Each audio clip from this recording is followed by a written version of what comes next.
तेजस्वी यादव अचानक से alert mode में क्यों चले गए? नीतीश कुमार यात्रा जो कर रहे हैं, समाधान यात्रा, उस यात्रा के पीछे उसके असफलता को क्यों कहा जा रहा है? क्यों नीतीश कुमार की यात्रा के साथ साथ महागठबंधन के भीतर सामंजस्य की कमी नजर आ रही है? तेजस्वी यादव अचानक से अलर्ट मोड में क्यों चले गए हैं? नीतीश कुमार यात्रा जो कर रहे हैं, समाधान यात्रा, उस यात्रा के पीछे उसके असफलता को क्यों कहा जा रहा है? क्यों नीतीश कुमार की यात्रा के साथ साथ महागठबंधन के भीतर सामंजस्य की कमी नजर आ रही है? इन सारी बातों का एक ही जवाब है, और वो जवाब है कि क्या भारतीय जनता पार्टी कुछ ऐसा कर रही है जिससे महागठबंधन के दलों में खलबली मची हुई है। निश्चित रूप से ये बात कहने से पहले हमारे पास कुछ तथ्य जरूर होंगे जिसके आधार पर हम आपको आगे की कहानी बताने जा रहे हैं। ये बिहार की राजनीति का सबसे कड़वा सच है कि यहाँ 5 साल तक कोई भी सरकार स्थिर होकर के नहीं टिक रही है। 2005 से लेकर 2010 और उससे पहले 90 से लेकर के 95 और 95 से 2000 तक एक अस्थाई सरकार बिहार को मिली थी। अब उस सरकार को भी लेकर के जो 10 साल लगातार लालू के प्रतिनिधित्व में सरकार चली और उनके अकेले के दम पर चली, उन सरकारों को लेकर के भी कई तरह के चर्चाएं सामने आती हैं। जंगल राज कहा जाता है और भी कई तरह की बातें कही जाती है। विकास को कहा जाता है कि विकास बिल्कुल ठप था, सब स्थिति खराब थी। लेकिन आज जिन्हें विकास पुरुष कहा जाता है, उनके राज में क्या हो रहा है? 2013 के बाद, यानी 2010 से ही आप शुरू कर सकते हैं। 2010 से लेकर के अब तक कई बार सरकारें बदली, विपक्ष जो है वो सत्ता में आया, सत्ता विपक्ष में चला गया। इसका मतलब आप समझ सकते हैं कि कहीं ना कहीं बिहार में या तो हम में कोई कमजोरी है, जो हम वोटर हैं, कि एक ऐसी सरकार चुन करके दे रहे हैं जो सरकार हमें ही झूले पर झुला रही है और विकास के काम अवरुद्ध हैं। सिर्फ अपनी कुर्सी बचाने का पूरा स्वांग रचा जा रहा है और उसी की प्रक्रिया में पूरा 5 साल बीत जा रहा है। खैर, इन सारी बातों से अलग मैं एक अलग बात कहने जा रहा हूं, और ये है कि क्या भारतीय जनता पार्टी ने कुछ ऐसा प्लान बना लिया है जो नीतीश कुमार को तितर बितर कर देगा और नीतीश कुमार के जो टीम है उसमें भगदड़ मच जाएगी? उसकी संभावनाएं बहुत ज़्यादा नज़र आ रही हैं। नीतीश कुमार, कहा जा रहा है कि प्रशासनिक रूप से, एडमिनिस्ट्रेटिव रूप से और कहा जा रहा है कि अनुशासनिक रूप से कमज़ोर हुए हैं। ये वही जनता दल यूनाइटेड है जिसमें नीतीश के मुखे कानून वाली बात चलती थी, जो नीतीश कह दिए वही कानून होता था। लेकिन अब एक तरफ जहां नीतीश कुमार लगातार अपने विरोधियों पर तल्ख बयान देने लगे हैं, अलग अलग तरह की भाषा का प्रयोग करने लगे हैं, वहीं आपको बता दें कि उनकी पार्टी के भीतर भी जिसे मन में आ रहा है वही बोल रहा है। कहा तो ये जा रहा है कि उपेंद्र कुशवाहा को फुटेज नहीं देना है, कोई उन पर नहीं बोलेगा, लेकिन सभी बोल रहे हैं। लेकिन इन सारी बातों के साथ साथ जिस प्लानिंग की हम चर्चा करने आए हैं, और भारतीय जनता पार्टी ने जो वर्तमान सिनेरियो बना है महागठबंधन के भीतर और जदयू राजद के भीतर, उसको लेकर के एक नई प्लानिंग बनाई है, और ये प्लानिंग सीधे बूथ तक पहुंच रही है। आने वाले 2024 के चुनाव की तैयारी अभी से शुरू हो गई है, और 2024 के चुनाव में ही 2025 का झलक आपको मिल जाएगा। ऐसा भी संभव है कि 2024 में ही 2025 का भी चुनाव हो जाए तो कोई बड़ी बात नहीं होगी, क्योंकि जो वर्तमान स्थिति बनी है उसमें देखने को तो सब कुछ ठीक ठाक नजर आ रहा है, जैसे आपको पिछली सरकार में देखने को मिल रहा था। अगस्त से पहले नीतीश कुमार दावा कर रहे थे अंतिम दिन तक कि वो भाजपा के साथ पूरी मजबूती के साथ हैं, भाजपा भी दावा कर रही थी कि हम मजबूती के साथ हैं, लेकिन अचानक से नीतीश कुमार उठे और जाकर के राज्यपाल को अपना इस्तीफा सौंप दिए। बिल्कुल उसी अंदाज में बिहार की राजनीति में भारतीय जनता पार्टी का ये नया प्लान जो है वो पूरी तरह से असरकारक होता जा रहा है। भारतीय जनता पार्टी का फोकस जो है वो बिहार की 40 लोकसभा सीटों पर है, जिसको लेकर के ललन सिंह ने कभी कहा था कि इन 40 सीटों पर हरा करके हम नरेंद्र मोदी को केंद्र की सत्ता में बैठने से रोक सकते हैं। इसके अलावा कई तरह की बातें आपको समझ में आई होंगी कि क्या महागठबंधन में इतना एका है कि 7 दल मिल करके समझौता कर लेंगे?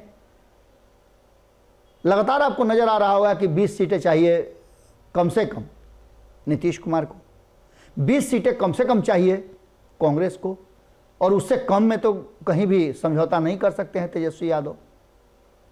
2019 में जो कुछ भी हुआ वो सभी जानते हैं कि 0 पर बोल्ड हो गई पूरी महागठबंधन।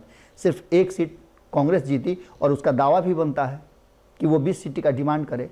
40 सीटों में 60 सीटों का बंटवारा तो सिर्फ 3 लोगों में हो रहा है, तो बाकी के लोग क्या करेंगे? भारतीय जनता पार्टी को यह बात समझ में आ गई है और यह भी समझ गई है कि आपस में जदयू और राजद के जो टकराव होंगे उसमें भगदड़ मचेगा और इस भगदड़ का पहले से ही व्यवस्था भारतीय जनता पार्टी ने कर दिया है। खबर तो यह भी आ रही है, सूत्र बता रहे हैं कि कई सांसद जो नीतीश कुमार के खेमे के 16 हैं, उनमें से अधिकांश लोग संपर्क में आ गए हैं भारतीय जनता पार्टी के। कई लोगों से तो बातचीत भी हो गई है, सिर्फ वो कोरम पूरा कर रहे हैं 2024 आने का। एक्शन रूप से आपने देखा होगा कि बहुत कम सांसद हैं जो नजर आते हैं आपको विभिन्न कार्यक्रमों में। इन सारी बातों को लेकर के यह भी कहा गया था कि एक प्रयास किया गया था कि एक बार फिर से नीतीश कुमार और भारतीय जनता पार्टी का संबंध बन जाए और बिहार में कमान जो है वो भारतीय जनता पार्टी को दे करके नीतीश कुमार केंद्र की राजनीति करें और अभी से ही उन्हें उनके हिसाब से मंत्रालय दे दिया जाए। लेकिन नीतीश कुमार कुछ और चाहते थे जिस पर संविदा नहीं हो पाई। तो अब भारतीय जनता पार्टी ने अपना प्लान बदल दिया है और भारतीय जनता पार्टी ऐसा करना चाहती है कि आग भी लग जाए और हाथ भी नहीं जले। इसके लिए भारतीय जनता पार्टी ने अपनी प्लानिंग तैयार कर ली है और आरसीपी सिंह, उपेंद्र कुशवाहा, इसके अलावा मुकेश सहनी और चिराग पासवान तो पहले से हैं। इन सभी लोगों को बराबर बराबर हिस्से में जिसकी जितनी क्षमता है उस हिसाब से नीतीश कुमार के जो सांसद हैं उनका डिस्ट्रीब्यूशन कर दिया जाए, जिससे भारतीय जनता पार्टी पर दोष भी नहीं लगे कि वो जदयू तोड़ रही है और भारतीय जनता पार्टी इसके आधार पर एक नया समीकरण गढ़ करके, जो कि अलग अलग जातियों का समीकरण होगा, खास करके अति पिछड़ों के ऊपर ज़्यादा फोकस है, उसको लेकर के और सवर्णों को लेकर के एक नया नेक्सस बनाना चाहती है, जिसमें आरसीपी सिंह भी शामिल होंगे, उपेंद्र कुशवाहा भी शामिल होंगे, मुकेश सहनी भी शामिल होंगे और चिराग पासवान पहले से हैं। हमने आपको बताया था कि कुदाल समीकरण पूरी तरह से एक्शन में आ गया है।